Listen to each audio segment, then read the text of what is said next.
The winter of 1878 came down on the Dakota Territory like a hammer.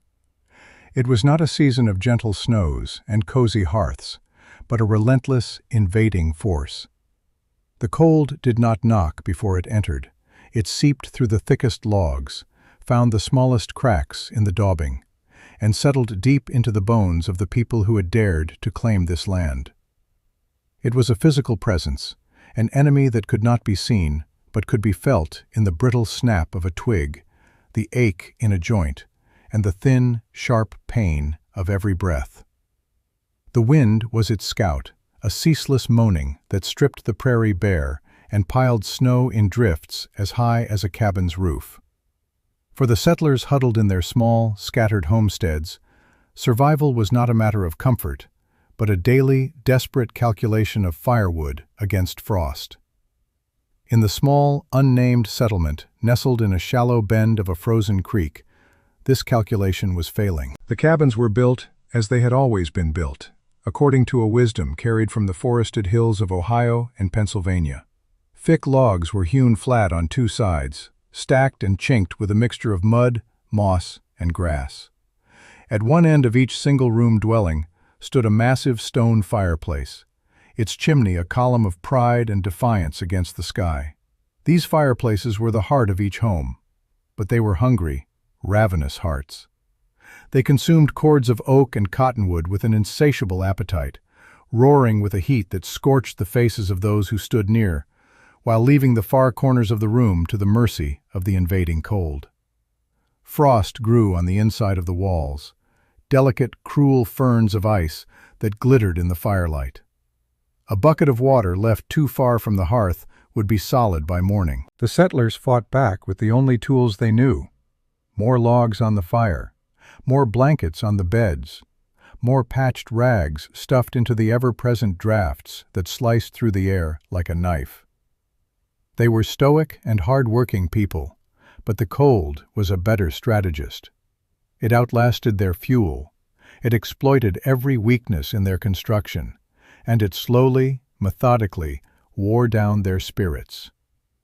They were living in a state of siege, their cabins small, besieged fortresses in a vast, white war. The Miller family, with their newborn daughter, kept their fire burning so hot that the stones of the chimney were a constant hazard, yet the baby's cries were thin and reedy in the frigid air. They hung blankets around her cradle, creating a small tent within the room, but the cold was a thief that stole the warmth from every enclosed space. Old Man Hemlock, the community's most respected builder, a man whose hands had shaped nearly every dwelling in the settlement, found himself in a constant battle within his own home. He had built it himself, with the straightest logs and the tightest chinking. Yet he, too, awoke to find his beard stiff with his own frozen breath. The problem was not individual incompetence. It was a failure of the method itself. The wisdom they had brought with them was not wise enough for this new, more brutal land. They were all doing the same thing, and they were all suffering for it. Into this shared struggle lived a man named Elias Thorne.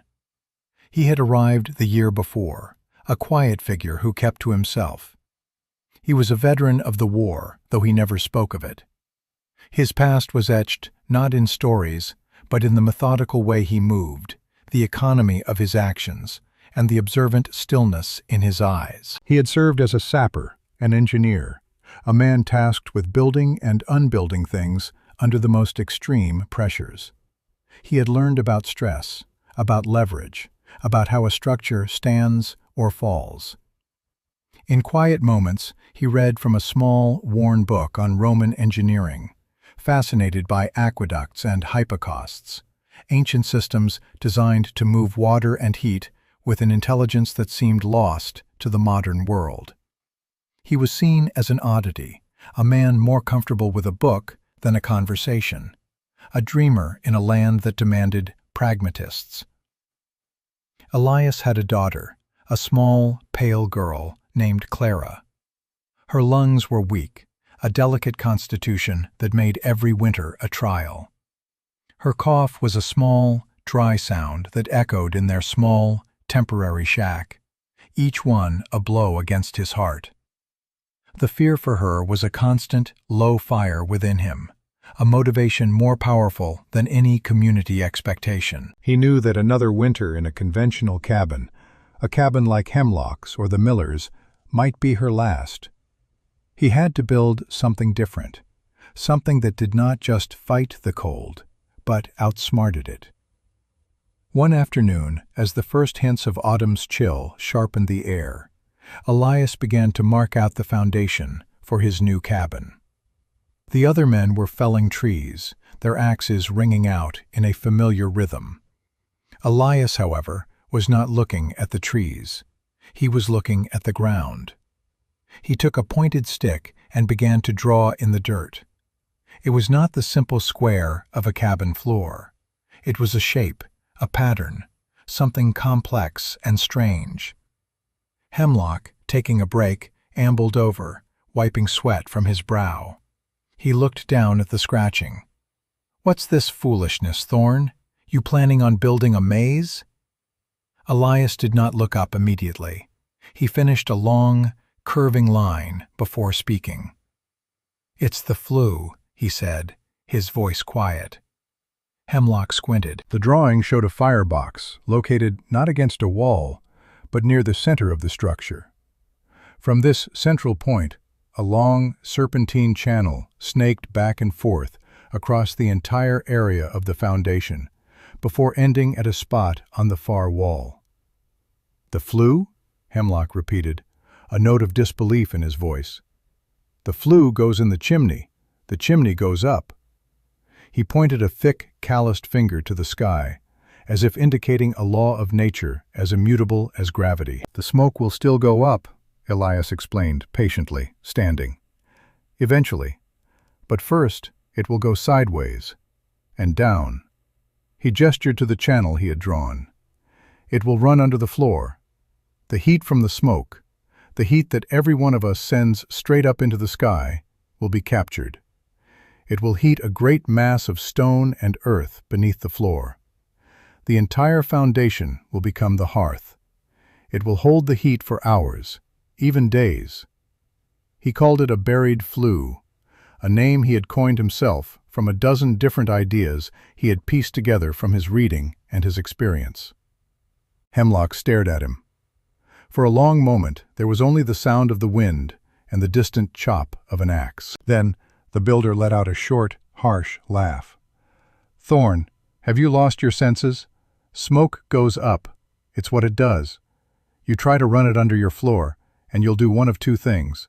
You'll either fail to get a draft and fill your cabin with smoke, choking your little girl in her sleep, or you'll set the whole structure ablaze from below. It is the most backward, dangerous idea I have ever heard." He shook his head, a look of pity mixed with contempt on his face. "You build that, you're not building a home. You're building a tomb." He walked away, shaking his head and chuckling to himself. The word spread quickly through the settlement. Thorn's Folly, they began to call it. The men would stop by his plot of land on their way to the woods, leaning on their axes and offering derisive advice. "Smoke wants to rise, Thorn. You can't argue with smoke," another said.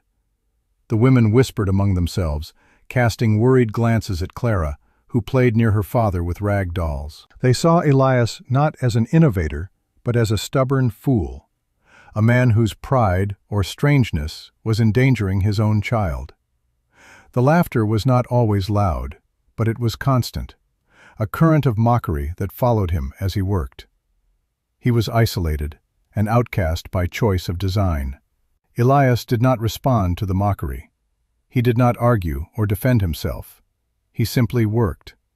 His shoulders, lean from his time in the army, strained as he dug the trench for his flue, a task no other cabin required. He used a shovel and a pick, his movements deliberate and untiring. He went deeper than anyone else would, clearing the rich black topsoil to get to the dense clay beneath. The serpentine channel he excavated was over a foot deep and nearly 2 feet wide, a long, winding snake carved into the earth. The sheer physical labor was immense, a solitary struggle against the unyielding ground. While the other men worked in teams, raising log walls with practiced efficiency and camaraderie, Elias worked alone. He hauled fieldstone from the creek bed, one heavy, rounded rock at a time, using a simple wooden sledge he'd built. He examined each stone, choosing the flattest ones to line the bottom and sides of his trench. He mixed his own mortar from clay, sand, and water, working it with his bare hands until it had the perfect consistency.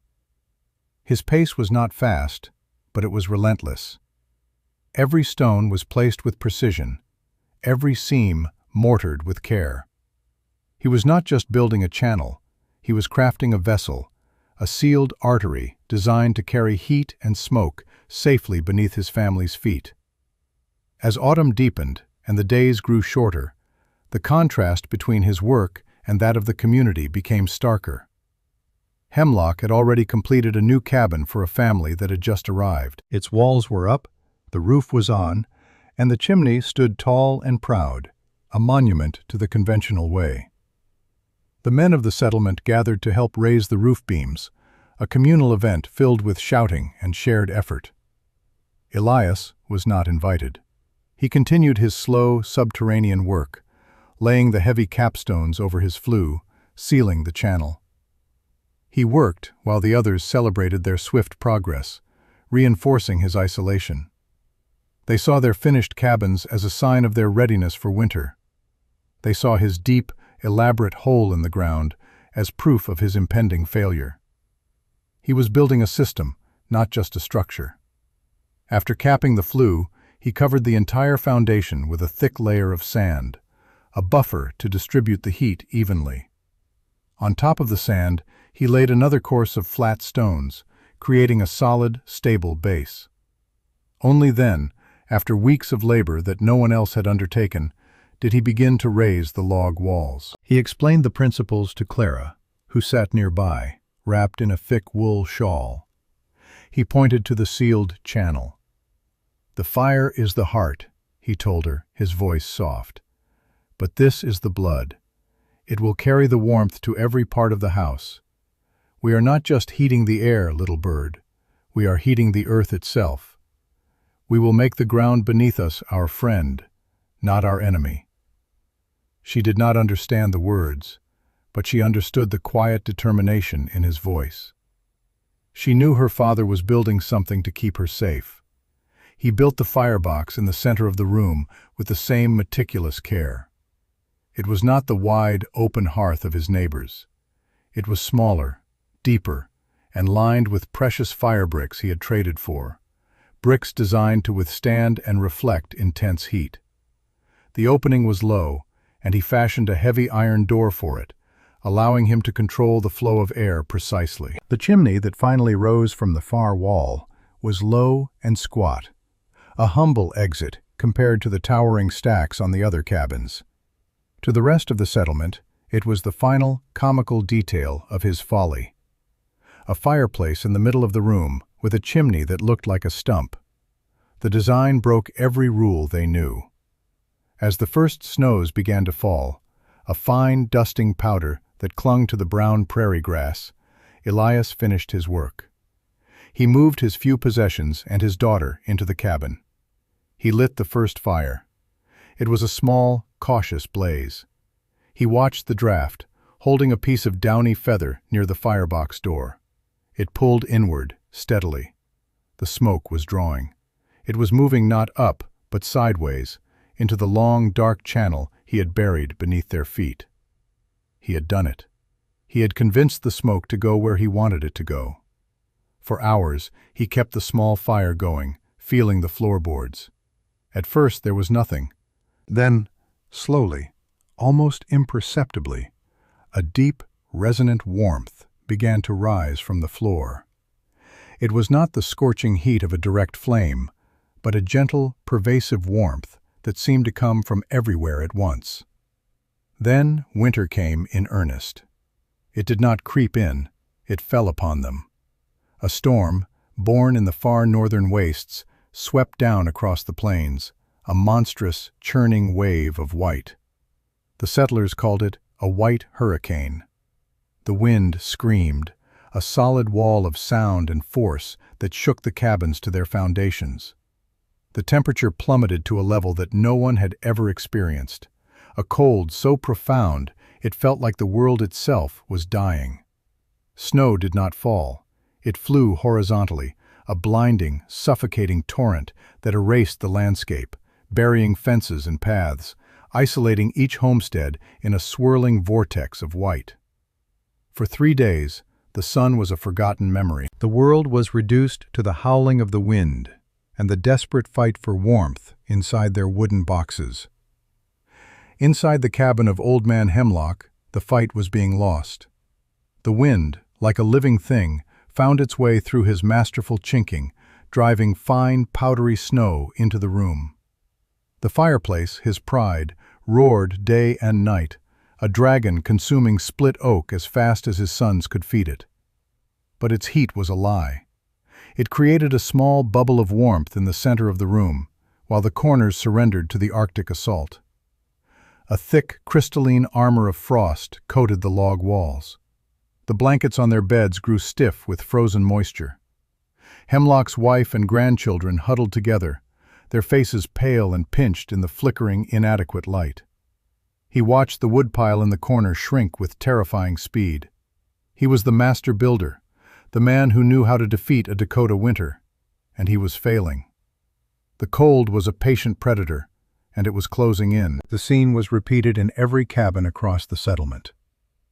The millers ran out of dry wood on the second day and began burning a green cottonwood they had set aside, filling their small room with acrid smoke that made the baby cough and choke.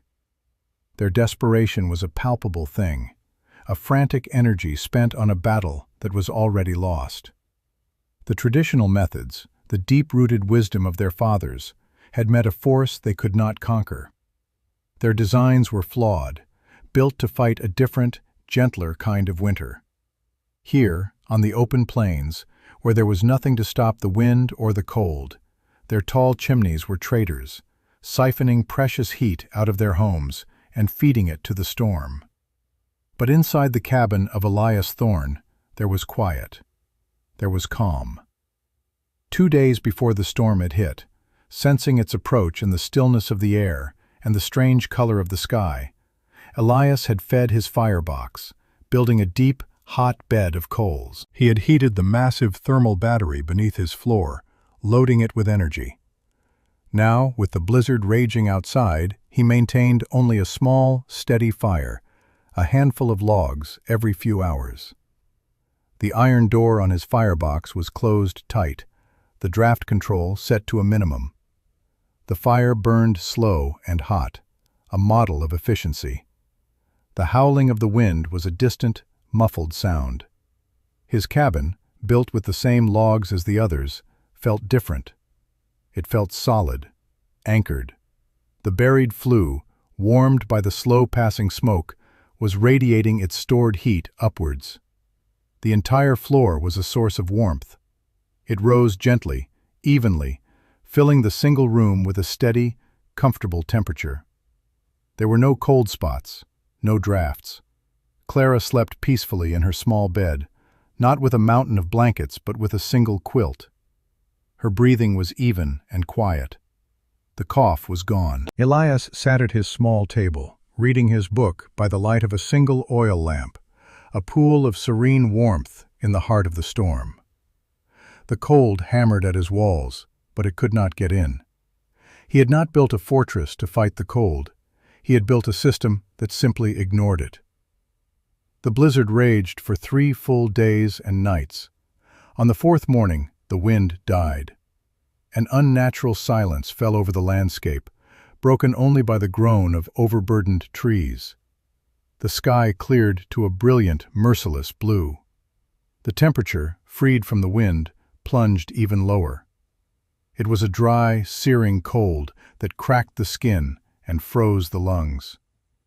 When the settlers finally dared to push open their doors against the massive drifts, they emerged into a world transformed, a world of blinding white and lethal cold.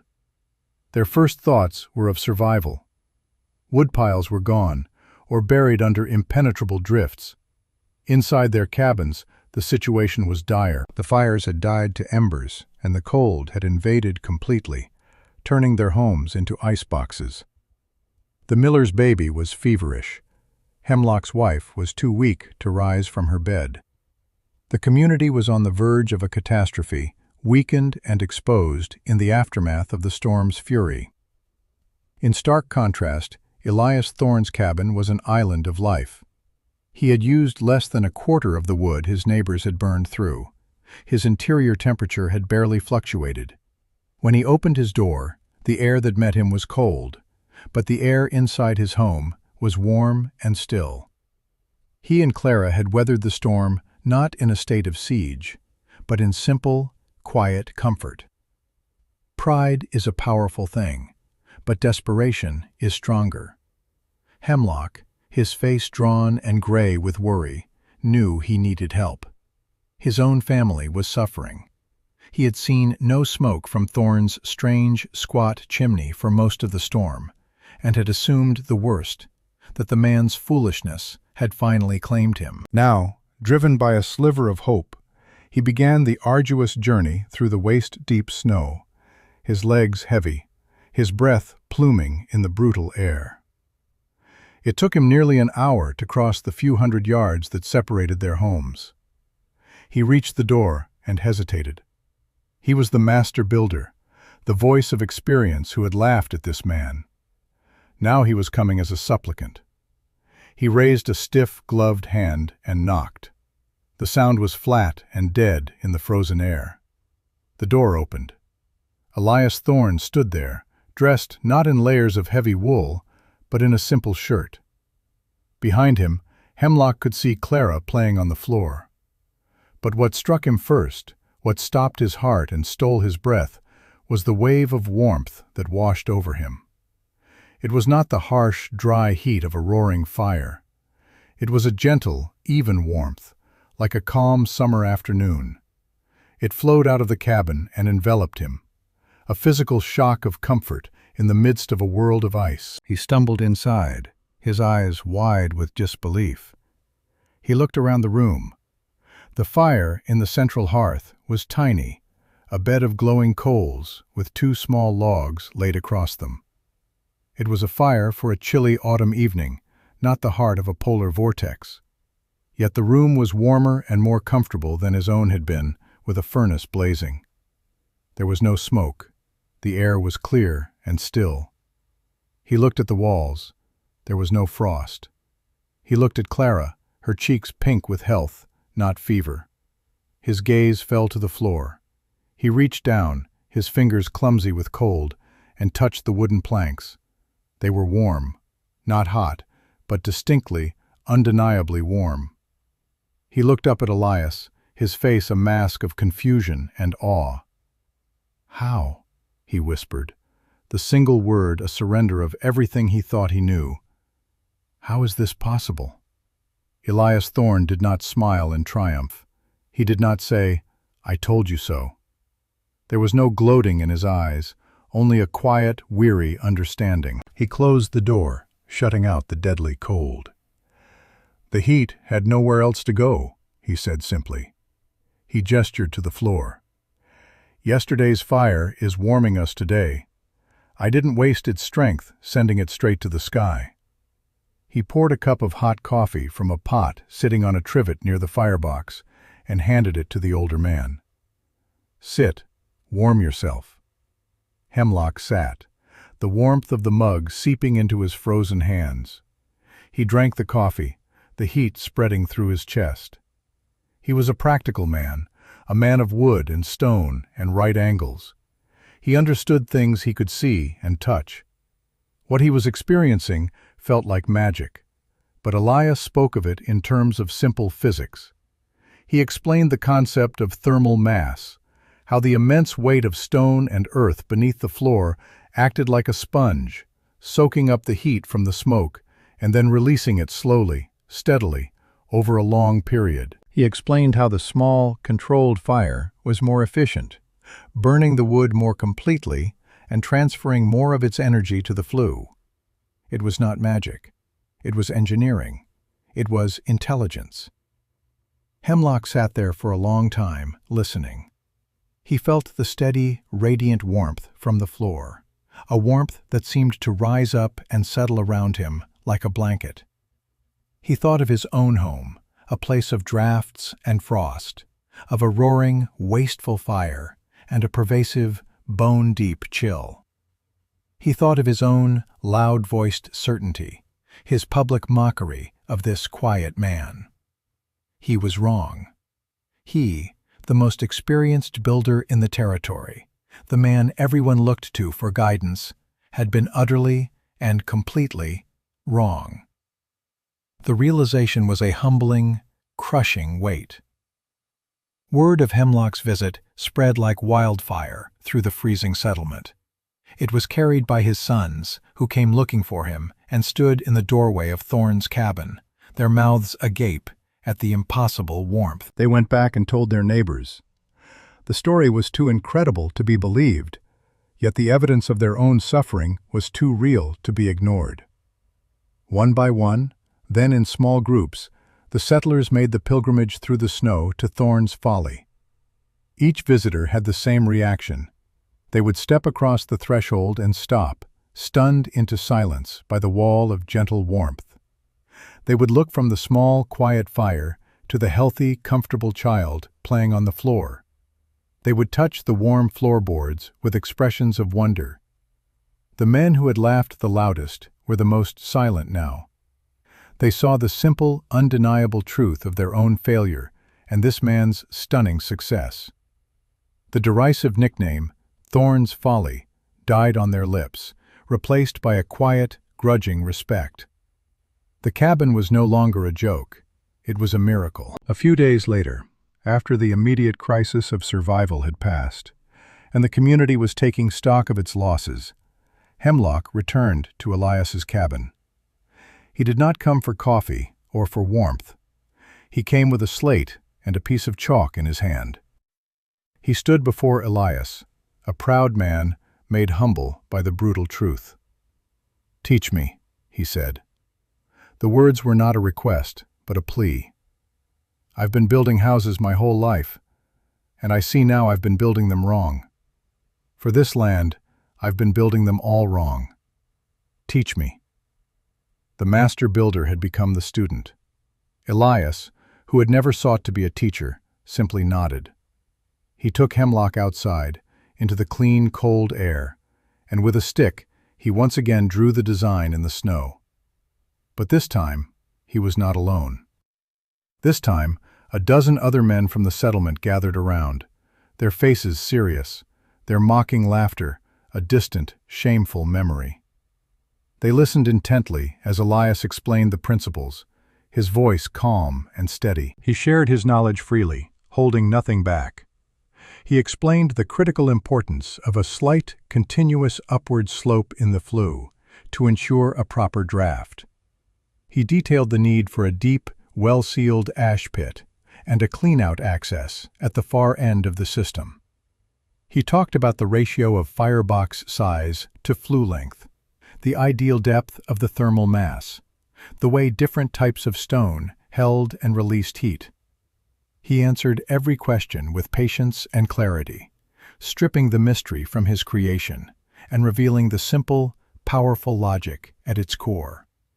He was not sharing a secret blueprint. He was sharing a new way of thinking about shelter, warmth, and survival. He was giving them the tools to save themselves. That spring, as the great drifts of snow melted and the prairie turned from white to green, a new kind of work began in the settlement. There was no talk of building new homesteads farther out. Instead, they began to rebuild from within. Under the joint supervision of Elias, the quiet visionary, and Hemlock, the newly converted and zealous disciple, the community started transforming their homes. Cabin by cabin, they were carefully dismantled or jacked up. The old, inefficient stone fireplaces were torn down, their stones repurposed.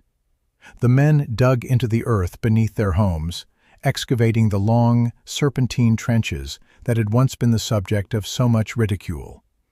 The landscape of the settlement physically changed. The work was slow and arduous, but it was done with a communal spirit that had been absent before. They were not just laying stones. They were correcting a mistake, building a future where their children would not have to fear the winter. The tall, proud chimneys, symbols of the old, flawed way, came down. In their place, the low, humble, and infinitely more effective buried flues were installed. The following winter was just as cold, the winds just as fierce. But for the settlement, everything had changed.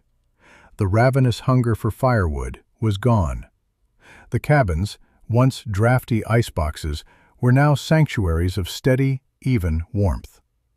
The fear that had been a constant companion in the cold months was replaced by a sense of security and quiet confidence.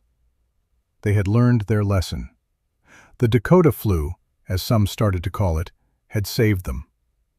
The story of what had happened in their small, unnamed settlement began to spread.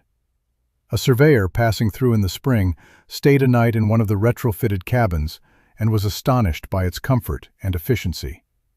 He took meticulous notes and drawings.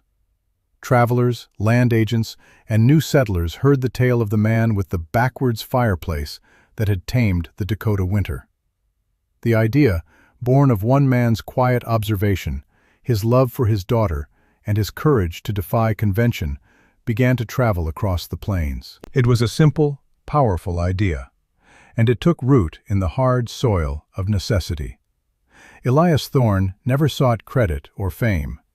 He remained a quiet member of the community, a man who had, by solving his own problem, solved everyone else's. His triumph was not in being proven right, but in the peaceful sleep of his daughter and the newfound security of his neighbors. He had taught them more than just how to build a better hearth. He had taught them that the greatest forces of nature, the wind and the cold, did not always have to be fought with brute force. They could be understood, respected, and even turned to an advantage. He taught them that wisdom does not always speak with the loudest voice, and that true strength lies not in clinging to old traditions, but in the humility to recognize when a new way is better. The gentle, constant warmth in their homes became more than just comfort. It was a perpetual reminder of the lesson they had all learned from the quiet man and his buried Flue.